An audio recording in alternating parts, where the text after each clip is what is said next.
Nu dhiisuu diddanii maaliif qottu dubbii? Tuqaa isaan dandeenyu nuti nabii rabbii. Lubbuu keenya caalaa nuti isaan jaalannaa. Maatii keenya caalaa nuti isaan aanfanna. Nagaa fi rahmanni irra haa jiraatu. Kan isa nuuf erge Waahidus Samadu godheetiniin ibse addunyaadhaaf adu. Ergamaa aalamaa Habiibal Muktaarii qulqulluu namaatii kan hin qabne sharri. Caalaa makluuqaatii kan hin beekne barii. Wallaaltu akka keessif fakkaata tarii. Goota gootummaan isaa hin qabne fakkeenya. Taliila qulqulluu hin qabne hammeenya. Hundaaf tola oola. Hin gaafatu beenyaa. Nuti irraan qusannu beekaa lubbuu keenya. Beekaa addunyaatti eenyumaayyuu oli.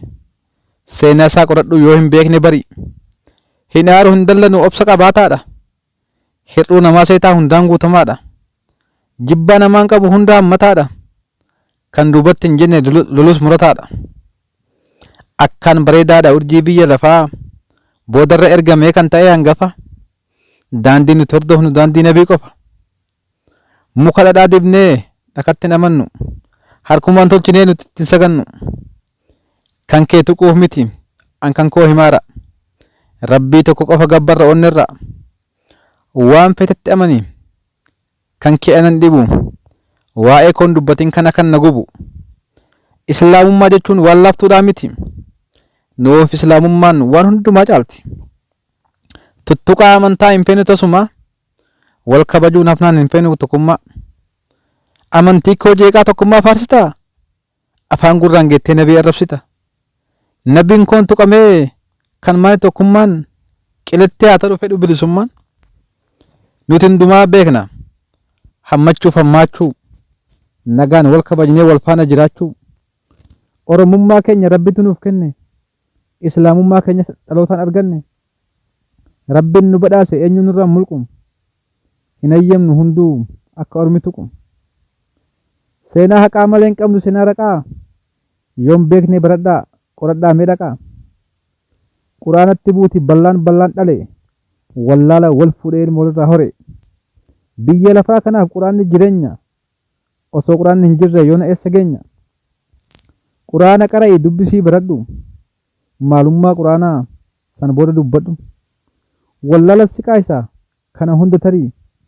Quraana dubbisi maalummaa isaa barii. Sana booda amanii yoo feete kafari. Dubartii islaamaa xiqqeessuu barbaaddi. Dhalli haraqee farshoo foysuun afaan baaldi. Uffanni islaamaa aadaa arabaati. Ajaa'iba. Ajaa'iba rabbii waan nama gubaati. Dubbii fiddi. Dubbiin dubbii fiddi anis waa dubbadhu. Osoo waan dubbanne mee dursii hubadhu. Uffanni islaamaa aadaa arabaati. Hudduu qullaa deemuun aadaa maalidhaati? Akkanaan hin jenne garuu aadaa Oromooti. Rifeensa laabdee akka dalluu gaalaa. Harmi badhee jira tafni ishee qullaa. Qaamni ishee hojjeta gubbaa hamma jalaa. Eenyu kan qaama ishee sattaree dhokfate. Safuu Oromoodhaa eenyu safeeffate. Waan baay'een dubbadhu mee nan gaggabaabsa. Wallaalaan dubbatee dubbin nama kaasa. Gadaa Oromoodhaa muslimatu cabsee. Qabsoo Oromoodhaa muslimatu dabse. Maaf jettu yaa fedha sila hin qaanfattanii. Seenaa keessan kalee maaliif dagattanii? Eenyutu falmatee falmaa isin barsiise? Eenyutti hidhatee diin isaa ajjeese? Leenjisoo diigaa fi akka bakar waaree qeerransoo nageessoof yaa haalii siree? Callii calanqoo harkaa farma muraa aannolee eenyutu wal ta'ee diin waliin lolee? Keessan ta'uu beektuu qadiidaa wannabee goobanadaa ceefaa abba kan waalchaa dhabe. Sirna gadaa Oromoo baalatu itiche. Sabboonummaa Oromoo mammaggadaa qaluutti dhalche. Jeneraal Waaqoonis isatti dhaalchise. Cirri jaarraa fa'aan lolee ilma isaa lolchiise. Aliyyii cirrittis abbatu barsiise. Madaan utuu hixanii nun maraachinaa ka'a. Seenaan lafa jira gootawwan dhombirkaa. Nutuu qulqulluudhaa hin dhalchinu raatu. Warra citii sabaa garatti geenyaatu. Haaji Adam Saddoof akka Huseen Bunee gootawwan alagaaf tasumaan saganne. Mammaggadaatii moo Aashaa Mammad dura? Cirri jaarraati moo Waaqoo guutuu dura? Jaarraa abbaa gadaa moo Huseen Bunee dura?